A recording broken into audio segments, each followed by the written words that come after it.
Vostra.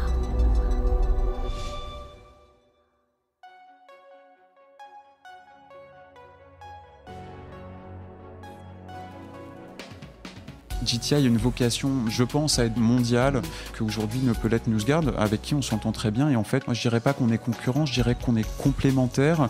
Et une autre différence importante, c'est que nous, on va pas faire de ranking. C'est-à-dire qu'on va pas, on est certifié, oui ou non, GTI, Journalism Trust Initiative. On va pas fournir des notes qui vont de 60 à 90 sur la qualité ou sur la fiabilité des médias.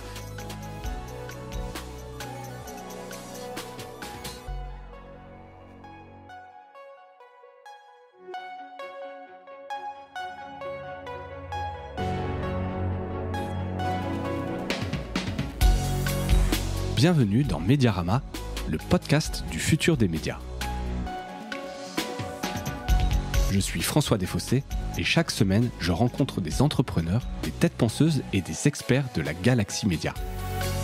Ce podcast est proposé par Cosa Vostra, agence de conseil tech et créative. Retrouvez-nous sur cosavostra.com.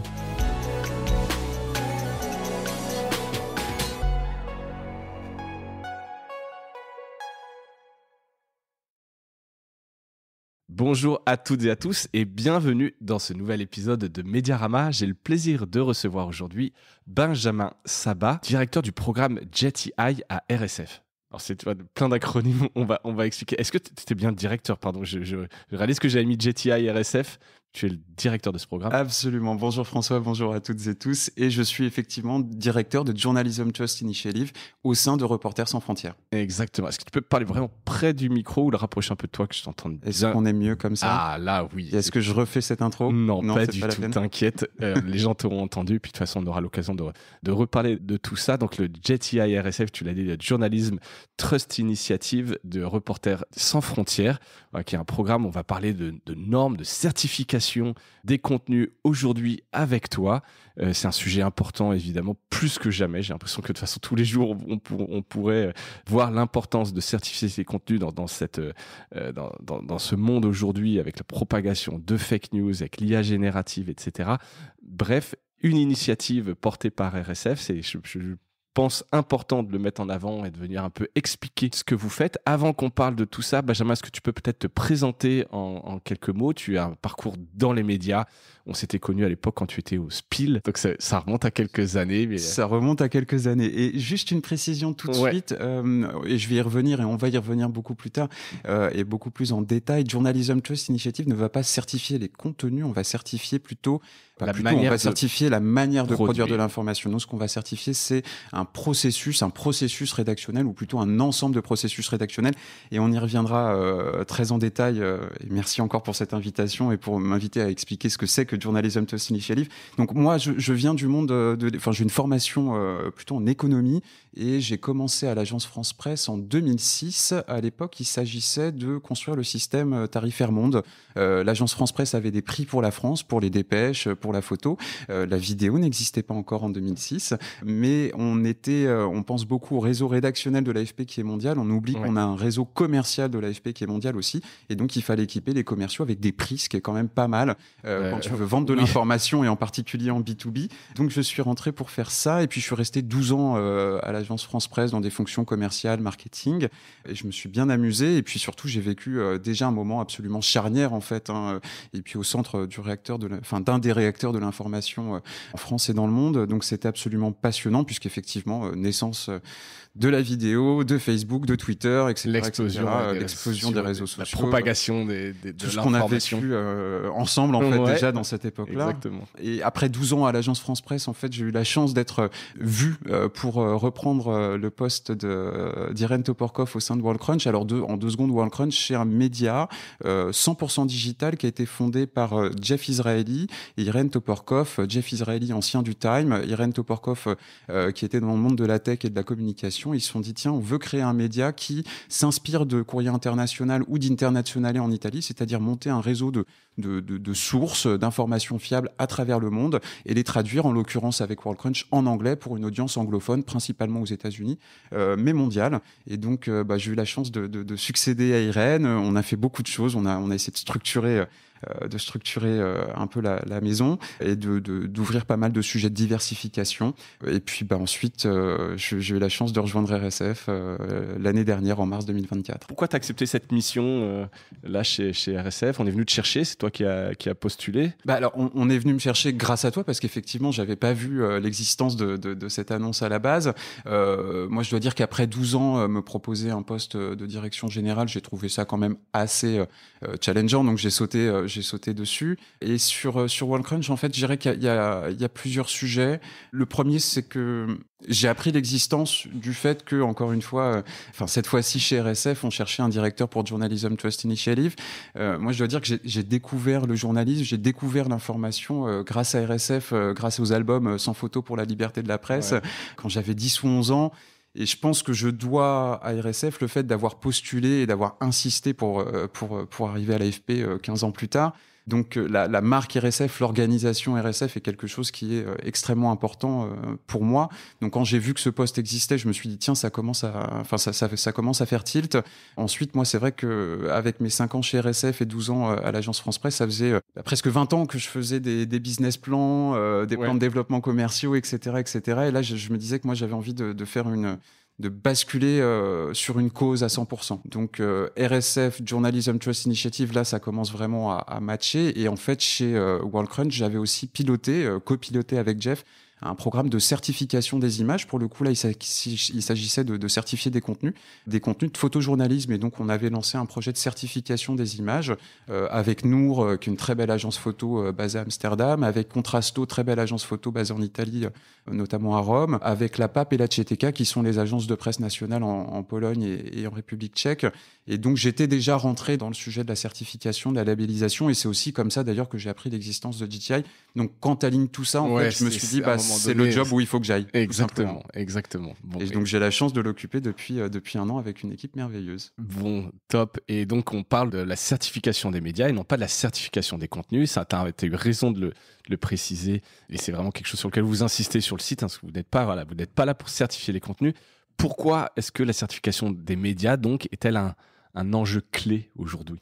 En fait, l'enjeu, moi je dirais que c'est pas la certification en tant que telle. Je vais m'expliquer. La certification, c'est un outil. C'est un véhicule, c'est éventuellement un levier. Et en fait, l'enjeu aujourd'hui, il est comment est-ce qu'on fait en tant que lecteur, en tant que consommateur d'informations pour s'y retrouver. Il y a 10 ans déjà, on parlait d'infobésité. Maintenant, on n'utilise même plus le terme tellement on sait qu'on est dedans. Si tu ajoutes à ça la création de sites entièrement générés par intelligence artificielle qui vont pasticher nos codes de médias, qui vont potentiellement voler nos contenus. Oui. On en a parlé, j'ai fait un épisode justement pour relayer l'enquête qui a été faite par Next.inc en partenariat avec Libération, qui a identifié plus de 3000 sites entièrement ou partiellement générés par l'IA et qui viennent polluer sur Discover, dans le search, etc. Donc ça, c'est présent, c'est pas un fantasme. Et je me suis pas amusé à compter le nombre de médias en français, ou en tout cas en France, qui sont des médias légitimes, j'ai envie de dire, mais je pense que 3000 sites faits...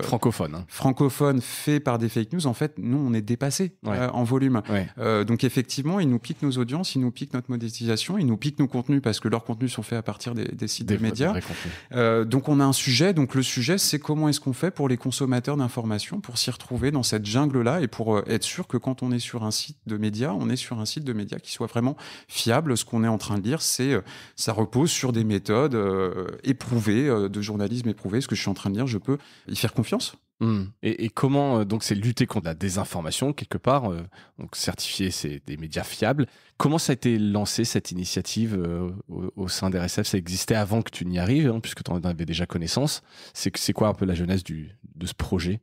Absolument. Donc JTI, Journalism Trust Initiative, s'est lancé autour de fin 2017, début 2018. Le point de départ, d'ailleurs, Christophe Deloire et Thibaut Brutin le racontent dans un livre qui s'appelle La Matrice.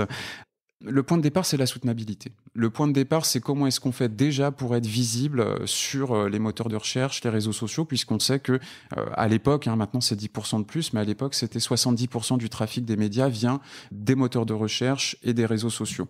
Donc, comment est-ce qu'on fait pour redonner une prime aux journalistes, au journalisme fiable? Comment on fait pour visibiliser ces contenus au sein des algorithmes de manière à ce que les médias qui font du travail de qualité puissent avoir le trafic qui correspond aux besoins de leurs utilisateurs et qui puisse leur générer du revenu en fait. Donc l'idée c'était plus de trafic, donc plus de visibilité, plus de potentiel de conversion d'abonnements et plus de revenus publicitaires. Le point de départ de GTI, il est surtout sur la soutenabilité des médias et en fait depuis 2018-2019, la massification des fake news, de l'usage de l'intelligence artificielle générative fait que aujourd'hui GTI se retrouve aussi en position de devenir un moyen de lutter contre la désinformation. Mais c'était pas l'intention de départ. Ouais. Et c'est ça qui est très intéressant, je trouve, avec une norme ISO, c'est que finalement, à partir du moment où elle a été construite, parce qu'on l'a pas, je l'ai pas encore dit, mais effectivement, Journalism Trust Initiative, c'est le nom de scène d'une norme ISO. Le vrai nom de Journalism Trust Initiative, c'est le CWA 17493. Donc c'est beaucoup plus froid, mais ça vend moins. C'est effectivement un petit peu moins vendeur et on comprend un petit peu moins ce qu'il y a dedans. Mais le sujet de cette norme, c'est avant tout la visibilité des médias. Et donc finalement, ce sujet-là, en tout cas son but, c'est avant tout la visibilité des médias, l'identification pour visibiliser. Et donc on voit que en fonction d'évolution d'un contexte, ces cas d'usage peuvent se multiplier. Ok. Est-ce que tu peux nous en dire un petit peu plus justement? Donc là, tu l'as dit, c'est une norme ISO, donc c'est pas juste un seal of approval de RSF en disant c'est bien ce que vous faites. Ça s'appuie sur donc une norme ISO. Donc quelque part, c'est même toi qui vas l'expliquer, le fonctionnement de cette norme. C'est quoi un peu les critères qui sont évalués? Comment ça marche techniquement? Bien sûr. Alors, peut-être que ça peut être intéressant de revenir au moment de la conception. Donc finalement, dans un monde qui change très vite, finalement la décision d'RSF, ça a été de se dire mais qu'est-ce qu'on peut utiliser comme véhicule, comme levier, comme outil pour s'assurer qu'on peut essayer de définir ce qu'est un média de confiance. On voit que en fonction des pays, en fonction des typologies de médias, on peut avoir mêmes critères. Voilà, on peut avoir des critères qui sont assez souvent similaires, mais on n'a pas un critère unique qui nous permette de dire ça. Or, les enjeux auxquels les médias sont confrontés aujourd'hui sont principalement des enjeux qui sont globaux, qui nous touchent tous à échelle mondiale, de manière un petit peu différente, mais quand même, la question de la plateformisation, elle est mondiale, etc.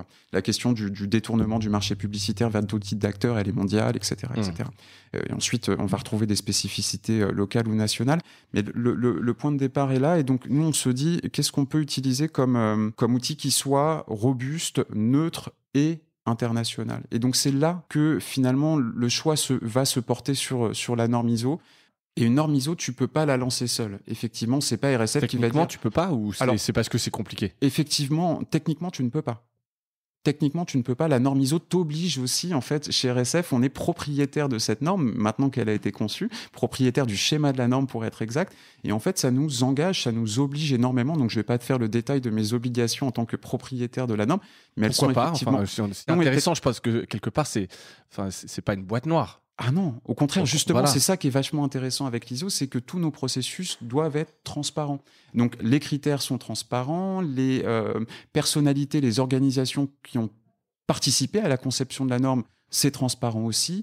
Et nous, on a tout un tas de devoirs vis-à-vis des organismes d'accréditation, notamment d'avoir un conseil de surveillance externe qu'on appelle le Certification Council, qu'on doit réunir tous les 3 mois pour leur faire part de l'évolution du projet, des médias qui sont certifiés, etc. Donc, on a aussi énormément d'obligations. Une des obligations qui porte sur la norme en tant que telle et qui est très intéressante, c'est qu'ils nous font un tiers de confiance. Et donc ça, je pense qu'on y reviendra aussi tout à l'heure, parce que sinon, je vais commencer à brosser beaucoup trop de sujets techniques les uns après les autres.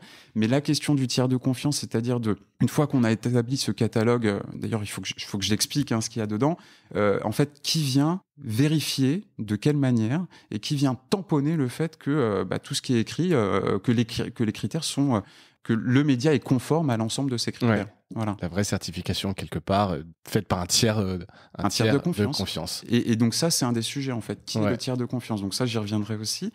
Sur la constitution de la norme, en fait, donc par obligation, on doit s'entourer d'organisations qui ont du sens pour construire cette norme. Ouais. Alors, non seulement c'est une obligation, mais je veux dire, c'est aussi une nécessité, puisque si tu fais une norme tout seul pour la déployer ensuite dans un secteur, quel que soit le secteur, tu peux être sûr que si tu n'as pas fait participer les parties prenantes du secteur, tout le monde va te dire mais en fait ta norme elle ne tient pas, elle ne respecte pas nos méthodes, nos process, etc.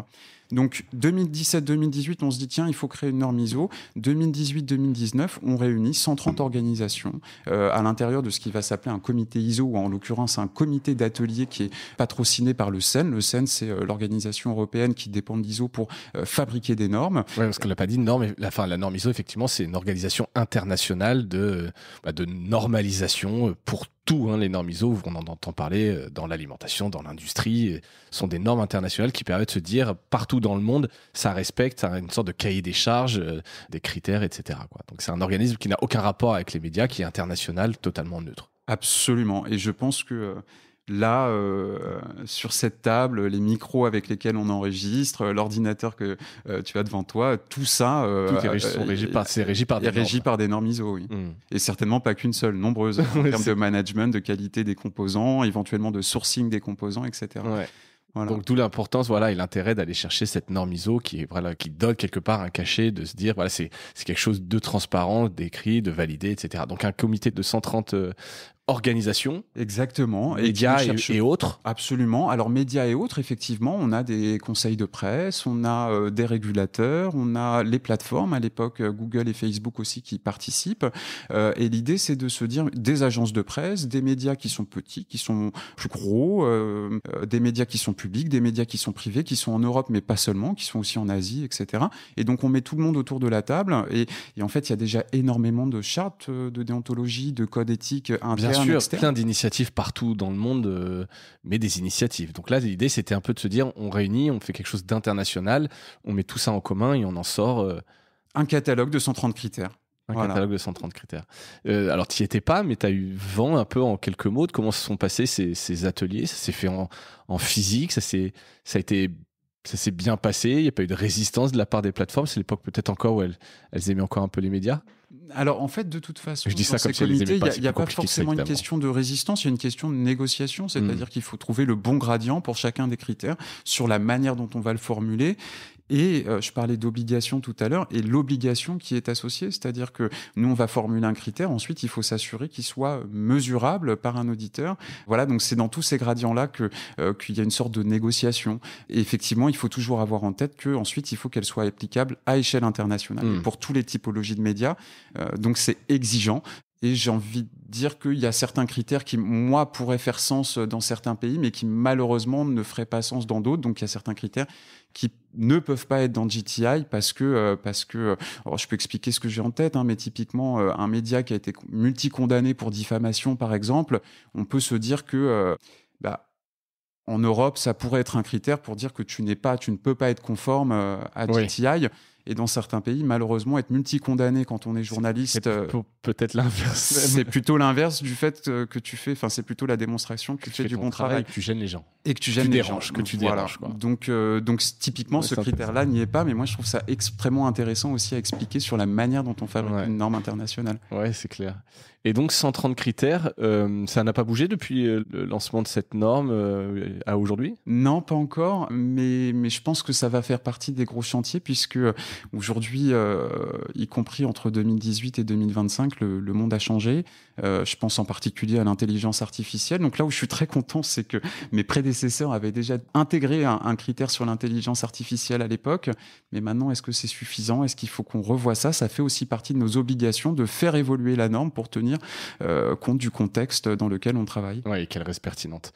Alors, tu as parlé de 130 critères. On va évidemment pas tous les lister. Ça n'aurait pas Enfin, en tout cas, ce serait un épisode un peu long. Mais grosso modo, c'est quel type de critères qui sont évalués ? Encore une fois, on l'a dit, c'est pas sur le contenu, donc on ne s'intéresse pas du tout à ça, c'est plus sur la manière de produire. Tu peux citer quand même quelques grandes familles de critères ? Bien sûr. Alors, tout est disponible en ligne, c'est aussi une de nos obligations, la transparence, donc les critères sont disponibles en ligne. Alors, je peux peut-être donner l'URL, c'est journalisttrustinitiative.org. Exactement. On trouve tout dessus, tout est, comme tu le disais, transparent, en tout cas, vous les trouverez dessus. Exactement. Et puis on peut même commencer, je raconterai plus tard, mais à remplir son questionnaire d'auto-évaluation, parce que j'expliquerai un petit peu les process tout à l'heure. Mais du coup, on a deux grandes familles de critères, c'est identité et transparence du média d'une part, et professionnalisme et responsabilité d'autre part. Donc typiquement sur l'identité et la transparence, on va demander aux médias de déclarer qui est son propriétaire ou qui sont ses propriétaires. On va lui demander d'expliciter quelles sont ses sources de revenus, par exemple. On va lui demander le nom. En fait, on va retrouver, quand tu prends un site avec des mentions légales en France, on a des obligations typiquement notamment médias. Via la CPPAP. Notamment pour obtenir la CPPAP, l'agrément CPPAP, qui sont de déclarer qui sont le directeur de la rédaction, la directrice de la rédaction, etc. Donc on va lister un ensemble de critères qu'on estime nécessaires pour que le lecteur puisse savoir où il est quand il y est.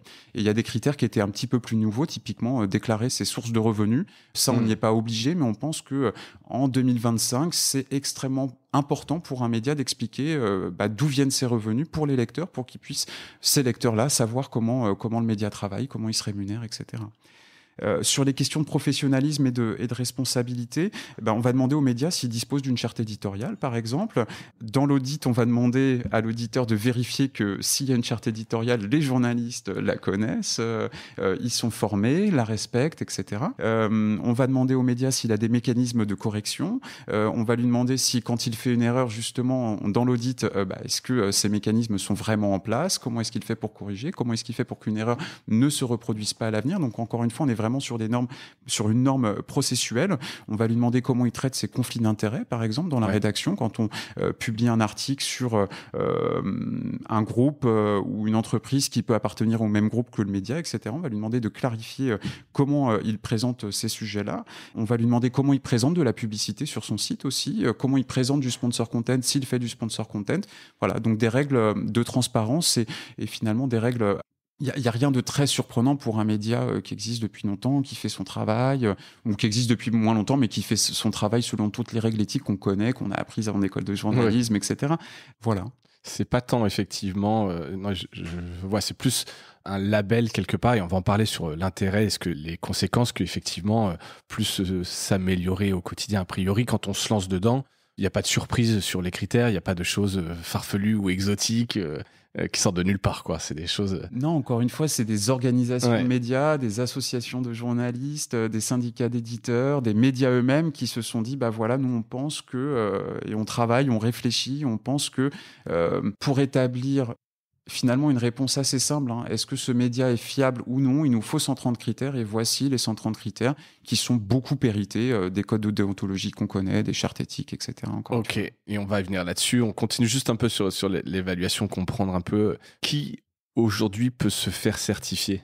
En fait, moi, c'est quelque chose que je trouve justement très très intéressant, et peut-être un des principaux attraits de JTI, c'est que n'importe quel type de média dans le monde peut se faire certifier. Donc des agences de presse, des médias de la presse écrite, ça peut être de la presse quotidienne nationale, régionale, départementale. Tous ceux qui se considèrent médias peuvent se demander à se faire certifier. Absolument. Des grands groupes de télévision, publics, privés, des médias associatifs. Et donc, ça peut être des médias qui sont en France, en Europe, qui sont en Afrique, en Amérique latine. Donc, en fait, avec JTI comme outil, ce qu'on a essayé de proposer, c'est finalement, et de définir, c'est une sorte de catalogue mondial. Ce qu'on propose, en fait, c'est un catalogue mondial de médias qui produisent de l'information fiable. Et donc, on propose l'outil pour se reconnaître comme tel et le démontrer. Ouais. Vous en êtes à combien, pardon? J'aurais peut-être pu dire ça en introduction. Il y a combien de médias aujourd'hui qui sont certifiés? Alors, qui sont certifiés, on en a 100. On a 2000 médias qui se sont inscrits dans l'initiative. Alors, c'est jti-app.com. On peut commencer son rapport de transparence. On peut commencer à regarder ce qu'il y a comme critères et puis ensuite compléter son rapport de transparence. Et ensuite, une fois qu'on est content de ce qu'on a fait, qu'on se rend compte qu'on est conforme, on peut demander un auditeur, auquel cas commanditer un audit et puis obtenir ou non la certification. Jusqu'à présent, on a eu quelques cas de certification qui n'ont pas eu lieu, mais en général, quand tu y vas, c'est que tu es assez sûr, que tu as testé, travail en interne. Voilà, donc on a 2000 médias qui sont inscrits dans l'initiative, 600 qui ont publié leur rapport de transparence et une centaine qui sont certifiés aujourd'hui. Vous êtes content ou pas de ces chiffres? Par rapport à la taille du problème et des enjeux, moi, en tant que directeur de Journalism Trust Initiative, évidemment, je suis pas satisfait. Je suis pas satisfait. Il faudrait que ce soit beaucoup plus. Alors là où moi, je suis très content du travail de l'équipe, c'est que à fin 2023, on était à 1000 médias dans l'initiative. Je pense qu'on avait à peu près 200, un petit peu moins médias qui avaient publié leur rapport de transparence et à peu près 35 qui étaient certifiés. Donc, finalement, ça s'est accéléré. Si on regarde là, depuis le lancement, voilà, on a une très grosse accélération et ça, j'en suis très content, mais je pense qu'il faudrait que ça accélère encore plus. Ouais, évidemment, parce que là, tout à l'heure, on se disait, par exemple, l'enquête là, qui avait identifié 3000 sites francophones générés par l'IA, si tu dis qu'il y en a que 100 dans le monde qui sont certifiés, effectivement, ça peut paraître juste une goutte d'eau. Ce qui ne veut pas dire qu'il ne faut pas le faire, bien au contraire, mais c'est qu'il y a encore beaucoup de chemin. Quels médias parmi les 100 là, ont obtenu cette certification ? C'est des médias qui sont extrêmement divers. Oui, extrêmement divers. Par exemple, on va avoir TF1 en France, mais aussi toutes les chaînes du groupe France Télévisions. Mais si je prends par exemple les grands médias de presse quotidienne, Le Monde, le Parisien, le Figaro, les Échos. Alors, sur la France, on a accéléré. On n'a pas encore vraiment avancé avec les grands titres. En tout cas, les titres de PQN qu'on connaît. Les Échos et Le Parisien ont déclaré l'année dernière, à peu près à la même époque, qu'ils voulaient rejoindre Journalism Trust Initiative.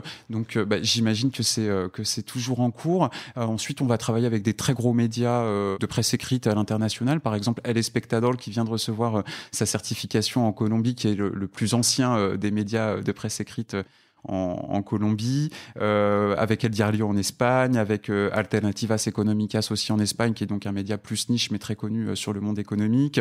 On va travailler avec des médias beaucoup plus niche aussi, ou en tout cas beaucoup plus thématiques.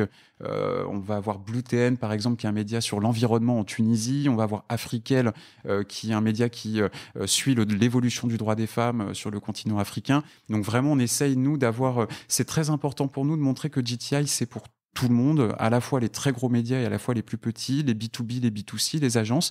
Donc nous, on essaye vraiment, aujourd'hui, on est encore dans une démarche, même si les médias viennent de plus en plus nous voir, on est aussi dans une démarche qui est assez proactive. Donc pour nous, c'est très important de montrer que on essaye d'avoir un équilibre, en fait, dans les médias certifiés. Je l'entends.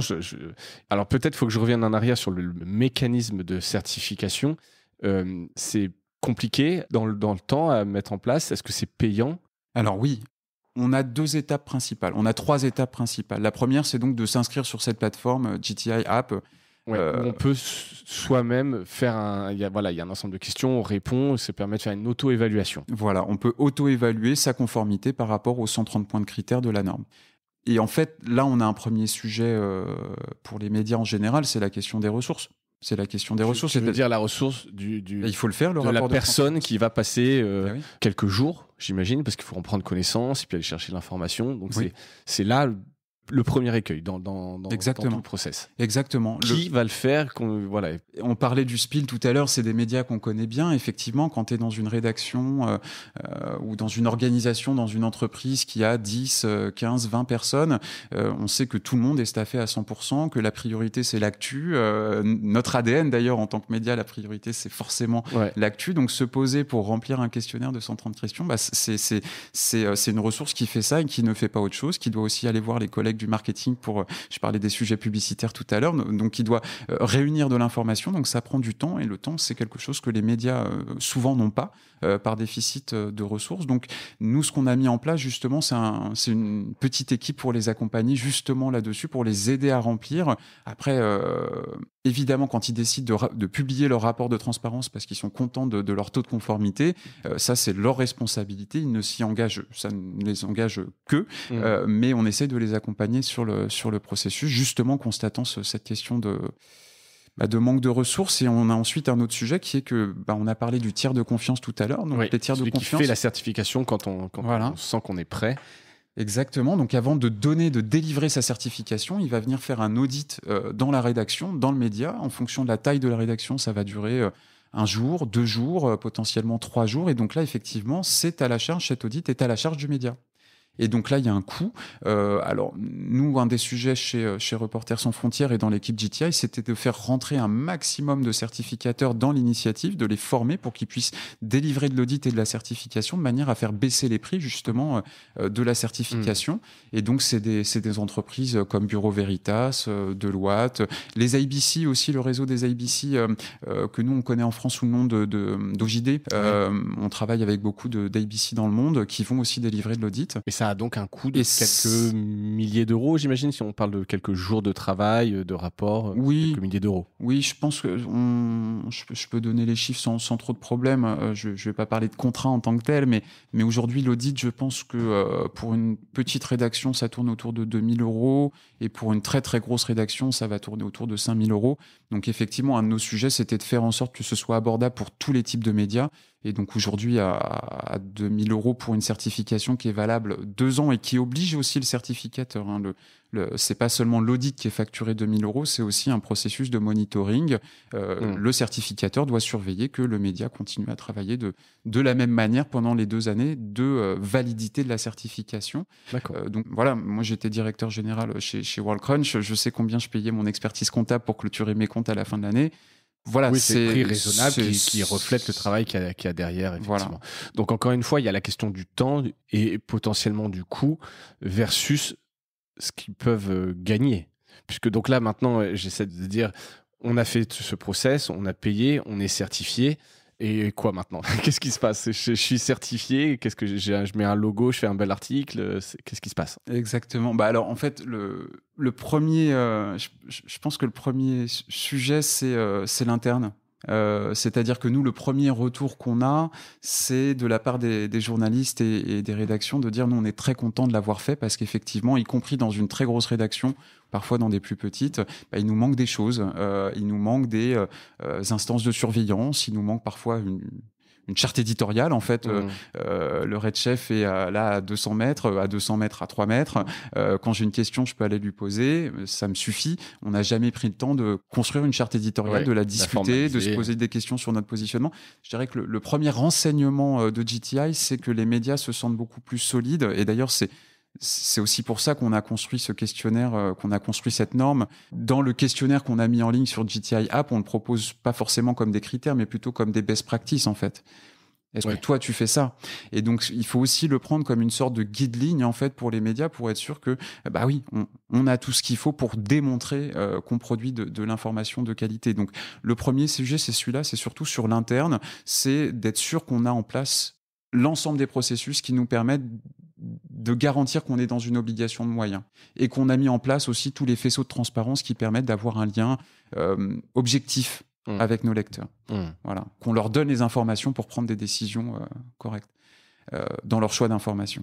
Donc ensuite, effectivement, oui, tu en fais la promotion que tu veux toi en tant que média, donc les articles. On a des médias qui lancent des campagnes d'abonnement, de soutien aussi en valorisant leur certification GTI. On a des médias qui ont organisé des événements avec leurs lecteurs pour en parler, pour expliquer à quel point c'est important pour eux. Et effectivement, dans le travail de RSF, on a aussi le fait de faire en sorte que cette norme soit reconnue au niveau des pouvoirs publics, au niveau de différentes instances, pour qu'elle soit encore plus utile et encore plus rentable pour les médias. Et donc là, on a de nombreux cas d'usage. Typiquement, ce matin, on a annoncé un partenariat avec Ask Vera, qui est cette application WhatsApp pour débunker les fake news. Et donc, Vera se sert du catalogue de médias certifiés de GTI justement pour aller chercher des informations correctes et pour débunker les fake news pour des utilisateurs. Parce que, en fait, là, c'est pareil. J'imagine, je prends ma casquette d'entrepreneur, mais le point de bascule se ferait s'il y avait un enjeu business derrière, tu vois, entre se passer du nice to have ou must have, ce qui est à la base ce que vous indiquez, pourquoi le faire, c'est-à-dire, parce que si on se dit que c'est une norme et qu'en fait tout le monde la prend en compte, c'est là il va y avoir un moment donné un point de bascule, mais tout le monde voudra le faire parce qu'on sera mieux ranké, parce qu'on sera plus visible sur les plateformes, mieux pris en compte dans les algorithmes. Mais tant que c'est pas le cas, tant que vous n'avez pas des partenariats, et on va parler peut-être du rôle des plateformes, ça reste un nice to have, limite en RSE, en interne, pour se dire, voilà, on est des gentils, regardez, on fait ça bien, mais bon, ok, tu vois, c'est du temps, ça coûte de l'argent, puis en fait, personne connaît cette norme parmi nos lecteurs, donc ok, on peut un peu communiquer, mais ça reste du domaine du nice to have. Absolument. Alors en fait, c'est vrai qu'une norme, c'est principalement B2B au départ, et c'est aux médias de voir comment ça devient B2C, mais c'est aussi à nous en tant que RSF et en tant qu'équipe GTI. Donc tu mentionnais cette question des partenariats. Aujourd'hui, Microsoft, dans Bing, se sert de GTI pour mieux ranker les médias qui sont certifiés. C'est un partenariat que vous avez avec eux. Tu sais dans quelle mesure c'est pris en compte? Est-ce que c'est... Malheureusement, j'ai pas encore les études d'impact et il y a que Microsoft qui peut me la fournir, puisqu'on sait que les trafics des sites sont extrêmement volatiles et dépendent de beaucoup de sujets. Oui, voilà, c'est très granulaire en ouais. fait. Ça peut dépendre du titre d'un article qui tout d'un coup va exploser, etc. Donc, je peux pas demander aux médias GTI s'ils ont déjà vu des augmentations de trafic, parce que ça ferait pas sens de leur demander à eux. Donc, c'est un partenariat qui a été mis en place au milieu de l'année dernière avec Microsoft. Enfin, qui a été mis en place déjà en 2023 et qui atterrit sur une intégration produit à mi-2024 avec Microsoft. Donc maintenant, il faut qu'on travaille sur les études d'impact. Et effectivement, oui, je te rejoins, il faut que les plateformes se servent de GTI pour faire de la contextualisation, pour renseigner leurs utilisateurs sur les médias qu'ils vont voir à partir du moment où ils auront cliqué. Donc ça peut être, je sais pas, tout un ensemble de mise à disposition de données contextuelles. Quand tu arrives sur une page de résultats, tu peux aller cliquer directement sur la charte éditoriale du média, par exemple, pour savoir qui il est. Et on se bat aussi pour obtenir une meilleure visibilité des médias qui sont certifiés GTI, mais aussi qui sont certifiés tout court. C'est ce qu'on appelle la due prominence avec les plateformes, parce que tu le mentionnais tout à l'heure, des milliers de sites qui sont référencés aujourd'hui, entièrement générés par intelligence artificielle, sans supervision humaine. On a quand même un souci. Donc oui, il faut mieux visibiliser ces médias, il faut leur donner une prime. Parce que, tu vois, tu te dis, ça pourrait être la solution. Alors, c'est peut-être un peu candide, mais se dire, on a ce sujet, justement, de concurrence des sites gênés par l'IA, de fake news, etc., donc, qui sont repris par les plateformes, les algorithmes, etc. Et ça paraît simple de se dire, demain, tout le monde a cette norme, et en fait, il suffit de mettre un filtre pour que les discover, les algorithmes n'utilisent que les sites qui ont cette norme. Ça paraît tellement évident, en plus une norme internationale où c'est pas un but non lucratif, enfin tu vois, vous gagnez pas d'argent là-dessus. Ça paraît une évidence que ce serait une solution à l'échelle internationale. Pourquoi est-ce qu'aujourd'hui tout le monde se précipite pas dessus en se disant c'est génial, on cherchait tous un véhicule, une manière de faire pour être certifié, parce qu'on en parle beaucoup de certification du contenu ou des choses qui sont human-made, tu vois, on parle beaucoup de tous ces sujets-là. Et là, on a une norme internationale, ISO, avec un organisme à but non lucratif derrière. Les plateformes pourraient s'appuyer dessus en se disant, voyez, on est compliant et ce serait simple à mettre en place. Pourquoi est-ce qu'il n'y a pas plus d'engouement ou une bascule beaucoup plus forte? Eh bien, c'est une excellente question, parce que je dois être candide comme toi, mais effectivement, à partir du moment où on a constaté ce contexte et ces enjeux, qu'on a construit l'outil qui permet d'y répondre, et de manière quand même assez complète, en fait, pas assez robuste, très neutre, avec une valeur internationale. Effectivement, c'est pour les plateformes que cet outil, notamment pour les plateformes, que cet outil qui est Journalism Trust Initiative a été inventé. Donc je pense que cette question, malheureusement, il faut aussi... donc Microsoft a pris ses responsabilités. Je pense que cette question-là, je peux pas parler au nom de Meta, au nom d'Alphabet, mais c'est une question qu'il faut leur poser. Moi, je pense qu'il y a un premier sujet peut-être sur le fait que quand on travaille pour les plateformes, on pense qu'on fait déjà très bien son travail, je pense. Qu'on n'a pas forcément besoin de signaux externes à intégrer dans l'algorithme pour faire en sorte de pouvoir repérer les médias de qualité, etc. Mais je pense que la réalité... Ça va venir. Enfin, tu vois, là, j'ai l'impression qu'il y a une gronde. Alors après, c'est toujours pareil. Les plateformes font un peu ce qu'elles veulent, évidemment. Mais là, cette enquête sur ces sites et l'explosion des contenus générés par IA, etc., il va falloir mettre de l'ordre dans tout ça. Et pardon, donc si ça vient pas des plateformes, ça peut venir des médias. Est-ce que vous êtes allé discuter à l'Alliance, au Geste, auprès de ces organisations, faire du lobbying en se disant, nous on a cette norme, on peut vous aider si tous on se certifie, ça ferait partie des propositions qu'on pourrait faire aux plateformes. Si tous les médias français, j'en sais rien, je dis France parce que c'est mon prisme, mais on est certifié, demain on leur dit voilà, ne prenez en compte que les médias certifiés si vous voulez proposer, et ce serait simple pour eux, ça leur éviterait plein de problèmes aux plateformes. Est-ce que tu es allé voir ces organisations? Est-ce qu'elles l'entendent? Est-ce que c'est politique, elles veulent pas vous parler, je sais pas. Ah non, bien sûr. Alors en fait, non seulement en France, mais c'est ce qu'on fait à l'échelle internationale, bien sûr. Et donc ces organisations recommandent, pour la plupart en tout cas, d'utiliser GTI à leurs membres. Et ensuite, on retombe sur l'écueil qui est que on a une question de ressources, on a une question de financement, quelque chose dont j'ai pas vraiment parlé, mais c'est que aller sur la conformité de GTI, plus on est une grosse entreprise, plus c'est compliqué. Ça peut devenir un projet d'entreprise parce qu'effectivement, un catalogue de 130 critères, tout d'un coup, il y a potentiellement beaucoup de choses à revoir et ça peut devenir un projet CSE, etc. Donc forcément, il y a tout un tas de freins en interne. Mais ce que tu dis, moi, c'est pour ça que je suis chez GTI et sur GTI et chez RSF. Je reprends l'exemple du Monde parce que c'est le plus gros, etc. Évidemment, pour eux, payer quelques milliers d'euros et mettre une personne quelques jours, c'est simple. Enfin, ils ont les moyens de le faire, mais aujourd'hui, ils le font pas pourquoi ? Parce que c'est en interne, ça bousculerait trop de choses ou parce qu'il n'y a pas l'effet de masse et ça les intéresse pas encore aujourd'hui.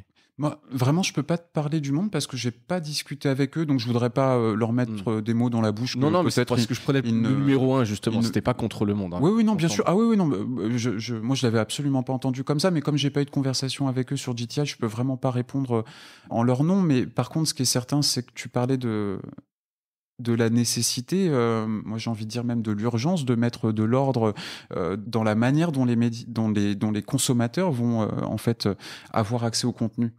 Et au contenu d'informations fiables. Donc effectivement, les plateformes ont quand même une puissance qui est, disons, une capacité de négociation qui est au-delà de la nôtre. On est sur une situation d'oligopole, en fait. Quand on dit que 78%, d'après le dernier rapport de Reuters, des audiences des médias vient des plateformes. C'est pas seulement en France, c'est à échelle mondiale. Donc finalement, on a 5 ou 6 entreprises qui décide de la manière dont le trafic des médias, de l'ensemble des médias dans le monde est alloué. Donc c'est une très très très grosse responsabilité. Nous on pense que le niveau de responsabilité engagé n'est pas forcément à la hauteur des enjeux aujourd'hui. Donc on va aussi faire du plaidoyer auprès des organisations et des pouvoirs publics de manière à ce qu'on mette en place de l'ordre dans tout ça. Et de l'ordre dans tout ça, ça veut dire qu'il faut identifier les médias fiables pour les visibiliser, mais aussi pour les protéger. Il y a des campagnes de cyberharcèlement contre les journalistes, contre les médias en ligne, des campagnes de démonétisation de contenu parce qu'on a fait un article qui dérange, qui existent et qui prennent énormément de temps aux rédacteurs, rédactrices en chef des médias pour protéger leur rédaction. Nous, on pense que oui, GTI permet d'identifier les médias qu'il faut absolument promouvoir et protéger. Et donc aujourd'hui, GTI est mentionné comme critère qui permet d'identifier les médias fiables dans le code de pratique du DSA et aussi dans l'IMFA, le European Media Freedom Act. Donc ça avance.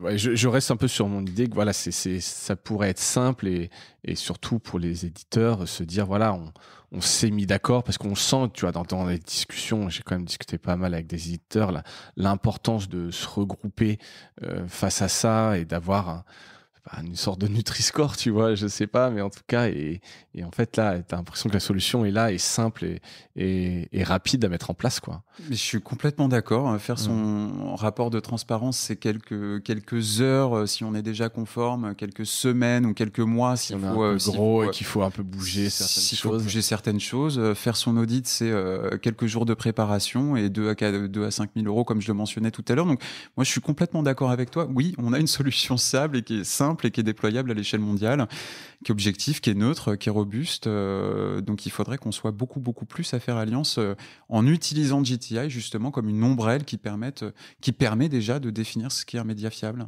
Ouais, exactement. Est-ce qu'il y a d'autres initiatives concurrentes dans le monde qui aussi quelque part pourraient freiner le développement ou l'adoption massive de GTI? Non, je dirais pas vraiment. Il y a des initiatives comme NewsGuard. Oui. J'avais reçu Chine Labé à plusieurs reprises, etc., qui sont sur un créneau un peu différent, mais qui font un peu ce travail aussi de certifier des médias. Absolument. Alors quand je disais non, c'était sur la partie concurrente, parce qu'effectivement, on se connaît très bien avec Chine. On travaille aussi. On travaille pas en ce moment, mais on a déjà travaillé avec NewsGuard. Et il y a effectivement une différence dans le sens où L'objectif de NewsGuard, c'est effectivement de fournir un catalogue de médias fiables, mais principalement au marché publicitaire.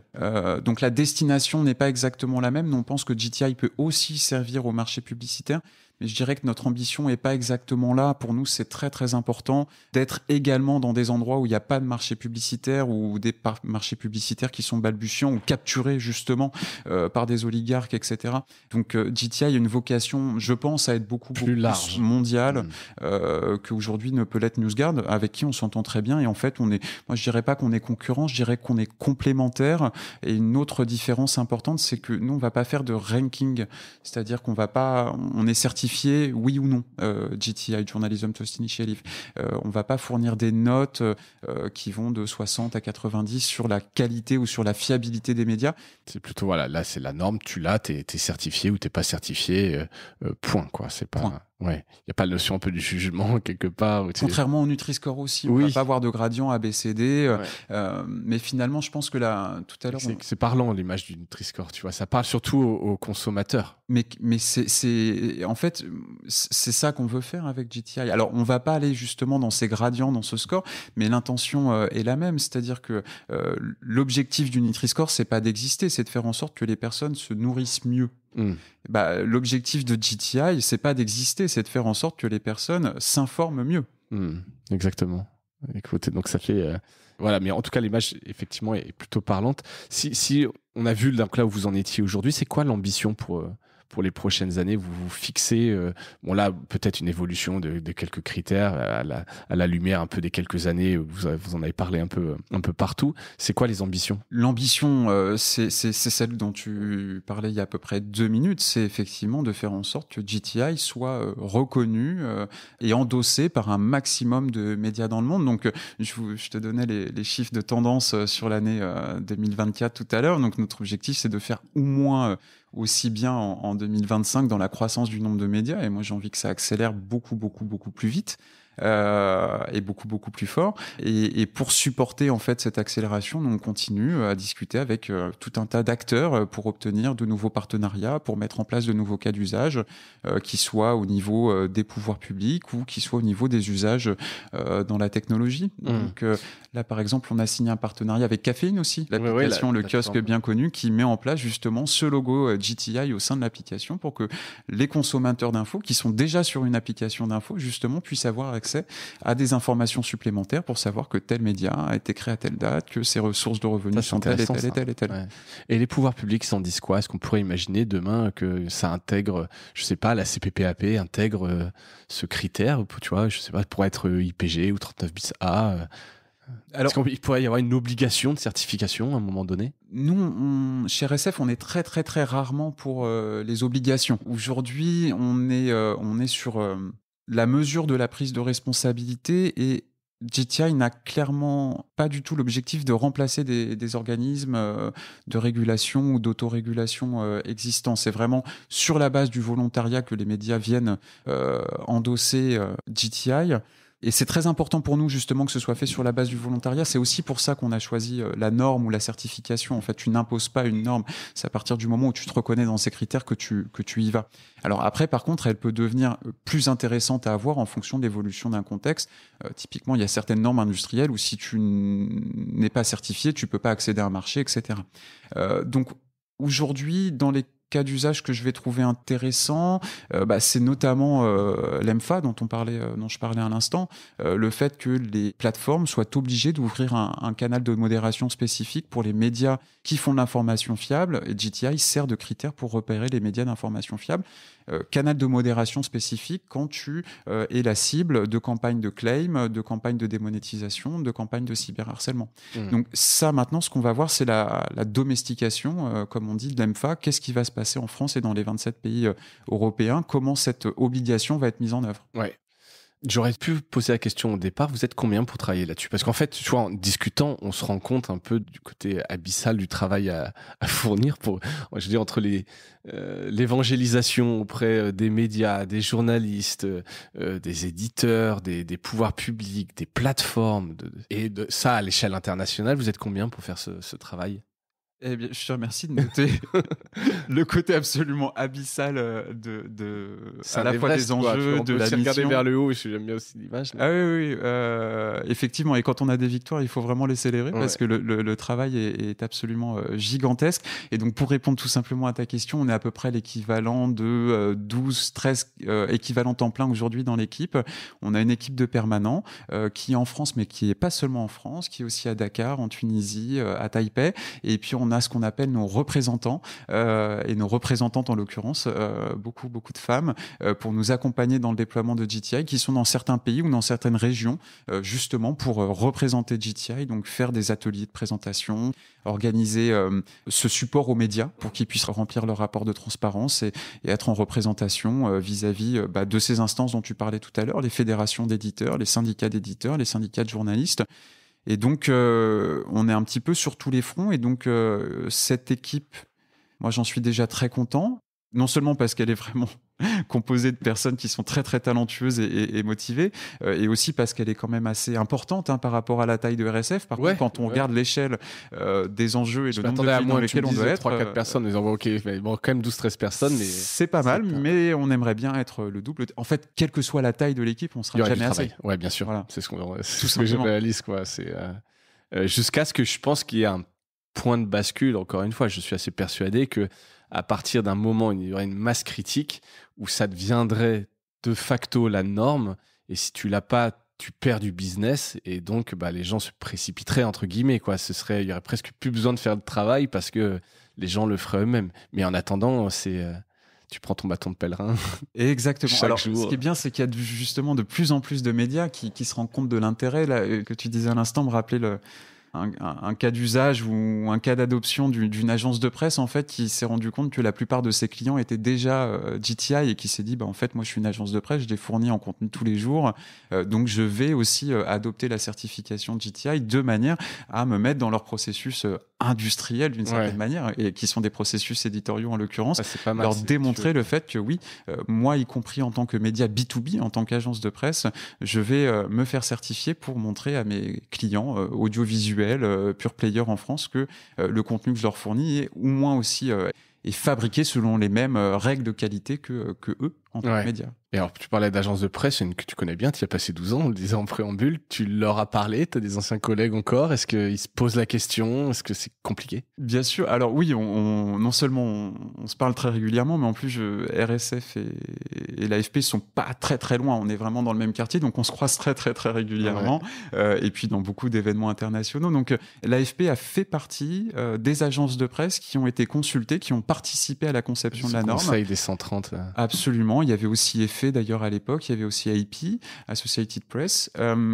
Et donc, l'AFP vient de publier son rapport de transparence. Alors, quand je dis c'était quand même déjà fin 2024. De mémoire, c'était plutôt en septembre-octobre. Et je crois savoir, je ne veux pas vraiment trahir de secret, mais je crois savoir que le fait d'aller commanditer leur audit et obtenir la certification fait partie des sujets qu'ils ont en tête en ce moment, parmi de nombreux autres sujets. Bien sûr. Je pense que c'est à l'agenda. D'accord. Bon, on espère, on va guetter ça. Ce serait quand même une belle victoire. C'est pareil, quelques acteurs clés comme ça, un peu qui peuvent faire avancer. On l'a évoqué rapidement, mais est-ce que tu peux nous dire quelques mots sur Reporters sans frontières, quand même, qui est l'association qui a lancé cette initiative. Alors, c'est pas ton rôle, mais voilà. Donc, ce qu'on connaît, nous, c'est que c'est la défense des journalistes, de la liberté de la presse. Qu'est-ce que vous faites concrètement? On a combien de temps? C'est quelques minutes, mais bien sûr. En fait, le nombre, la densité, l'éventail des activités de RSF est absolument fantastique. Non, mais vraiment, je pense qu'on se rend pas compte tant qu'on n'y a pas été.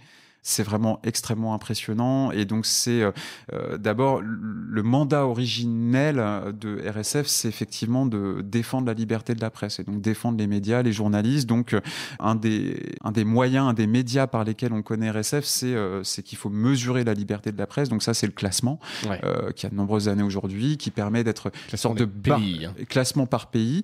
Alors, c'est à la fois, il y a deux indicateurs. C'est la note que va avoir le média et ensuite son classement dans le classement mondial par pays.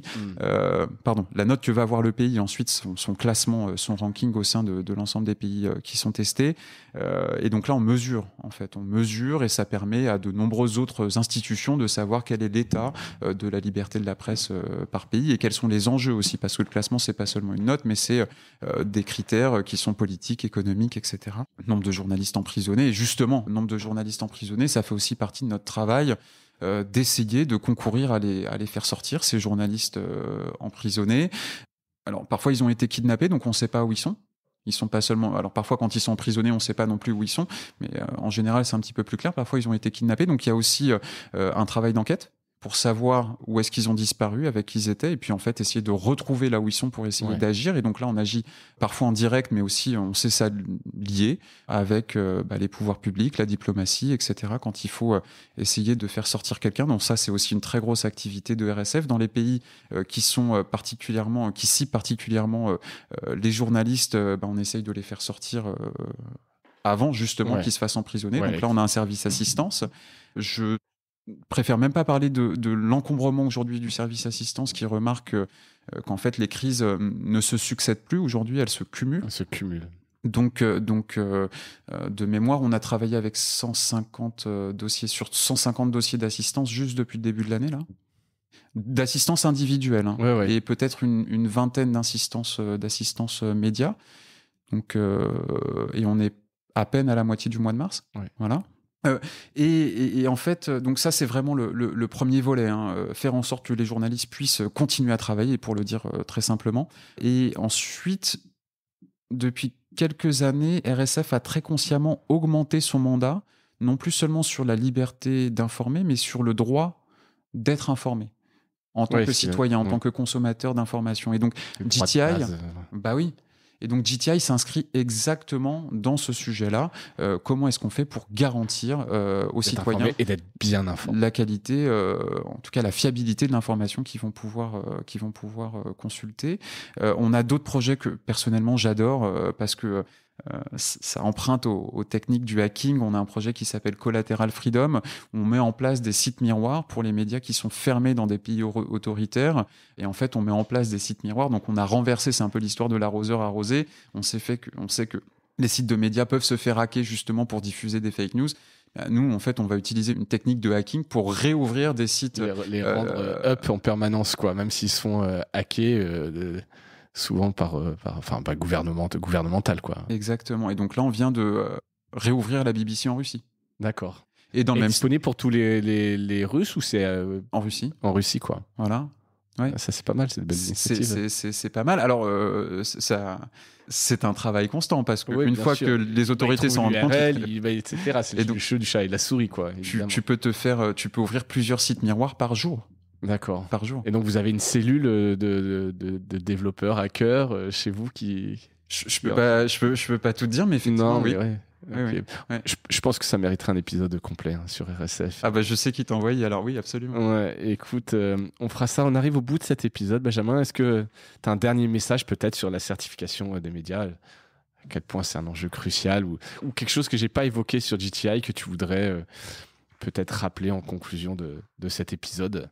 Je pense qu'on s'est dit beaucoup de choses. Peut-être un conseil pour les auditeurs. Ouais. Comment on identifie une information fiable? Alors, peut-être sur JTI, moi, juste en une seconde, je pense que ce qu'on vient de se dire pour le résumer, c'est que c'est un outil qui est donc une norme de type ISO et qui permet, parce qu'elle est neutre, parce qu'elle est robuste, parce qu'elle est internationale, de répondre à une multiplicité de cas d'usage. Et en fait, ce qui est intéressant, c'est que les cas d'usage nous dépassent. On les découvre chaque jour. Et donc, c'est un outil qui est finalement, même s'il est assez robuste, qui est assez adaptable en fonction du contexte, dont on peut se saisir. Et malheureusement, ça ferait peut-être l'objet d'un autre épisode, mais le nombre de cas d'usage que j'ai pu découvrir sur un an de travail sur JTI en fonction des réalités d'un pays, c'est passionnant et c'est presque infini. Donc, je pense qu'on a encore beaucoup de cas d'usage à trouver. Et en fait, une des questions, c'est celle que tu mentionnais tout à l'heure, c'est celle de l'attaque critique. Donc, moi, j'ai envie de dire aux médias, rejoignez-nous, en tout cas, commencez à regarder ce qu'il y a dedans. Et si vous vous y reconnaissez dans Journalism Trust Initiative, commencez par publier, par compléter votre rapport de transparence et par le publier si vous êtes content de ce que vous avez pu y apporter. Et évidemment, c'est pas que pour les médias indépendants. Hein. Encore une fois, ça peut être appartenir à des milliardaires, à des industriels, etc. C'est pas tant sur le capital, la répartition du capital, que sur la manière de produire de l'information. Absolument, la notion d'indépendance est multiple. Donc effectivement, j'ai fait partie du bureau du SPIL où on la définissait beaucoup sur la propriété du capital. Moi, ce qui m'intéresse aujourd'hui du capital de l'entreprise, moi, ce que je trouve très intéressant sur GTI aujourd'hui, c'est que finalement, on va prendre le gradient ou l'endroit de la rédaction. Est-ce que la rédaction est indépendante? Est-ce qu'elle peut faire son travail de manière indépendante? Et donc ça, c'est aussi un critère qu'on va tester parce qu'il est extrêmement important. Grave, il est central. Dernière question, avant-dernière, pardon, sur l'actualité du GTI RSF, où est-ce qu'on peut suivre tout ça? On a cité les URL, je la redonne évidemment via rsf.org. On trouvera cette initiative de GTI qui a son propre site journalismtrustinitiative.org et GTI-app A2P.com qui est cet outil d'auto-évaluation qui permet de faire un premier pas pour essayer de voir où on en est avant d'éventuellement demander cette certification. Exactement. Alors, comme tout le monde, newsletter. Ouais. Attention, chez RSF, on publie énormément d'articles que nous on va appeler des CP parce que ce sont des journalistes qui les produisent, mais assez souvent on va y exprimer l'opinion de RSF et donc RSF va dénoncer ou va soutenir, etc. Donc va appeler à libérer tel journaliste. Donc c'est pour ça que ce ne sont pas des articles, mais c'est constitué comme tel. Donc RSF publie énormément d'articles, de rapports, de recommandations. Donc vous pouvez suivre tout ça sur rsf.org comme tu le mentionnais. Et si un digest vous suffit, il y a évidemment la newsletter et puis les réseaux sociaux. Et donc, on va être notamment sur Blue Sky, notamment sur LinkedIn, notamment sur Facebook. La même chose pour Journalism Trust Initiative. Donc, suivez-nous sur nos newsletters et sur les réseaux. Top. Et la toute dernière question qui est un peu le gimmick du podcast. Est-ce que tu as un truc cool à nous partager, mon cher Benjamin? En fait, j'y ai réfléchi et je me suis dit que j'en avais peut-être même 2. T'as le droit. T'as le droit de citer les 2. Tant mieux. Alors, les 2 sont aussi en lien avec RSF, mais le premier, c'est, je pense, un des films les plus drôles que j'ai vus ces dernières années et qui parle évidemment de journalisme. Ça s'appelle River Boom. Alors, j'ai regardé, il passe encore dans un seul cinéma à Paris. Par contre, il est disponible en VOD. Donc, River Boom, il faut absolument le voir. C'est journalisme en Afghanistan. Un an après les attentats contre le World Trade Center. Voilà. 3 jeunes Suisses visitent l'Afghanistan. Voilà, qui sont une sorte de mélange entre pieds nickelés et journalisme, qui deviendront bientôt des journalistes chevronnés. Mais donc on est dans ce moment où ils se cherchent et leurs aventures sont absolument incroyables et véridiques. Donc il faut le voir, c'est très drôle. Ouais. Très très drôle. Avec du coup, je me souviens plus de son nom malheureusement, mais ce journaliste qui est aujourd'hui le directeur éditorial de ID News, très bon média suisse. Exactement. Et le deuxième, tes auditeurs doivent connaître Cometa, cette revue. Bien sûr, j'avais reçu Perrine Debat pour en parler, Cometa. Voilà, je crois savoir, mon petit doigt m'a dit que d'ici une quinzaine de jours, c'est un lundi.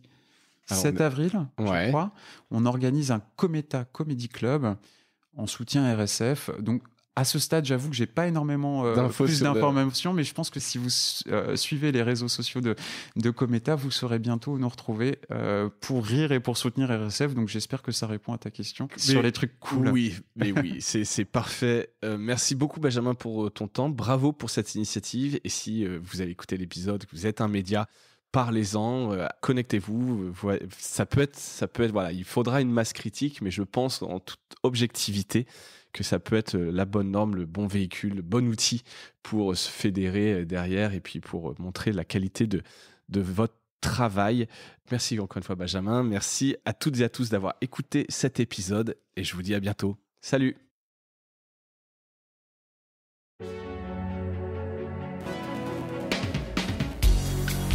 Voilà, Mediarama s'achève. Si cet épisode vous a plu, n'hésitez pas à le liker et le partager. Et puis, si vous souhaitez être accompagné par notre agence Cosa Vostra, contactez-moi par mail mediarama@cosavostra.com. Portez-vous bien.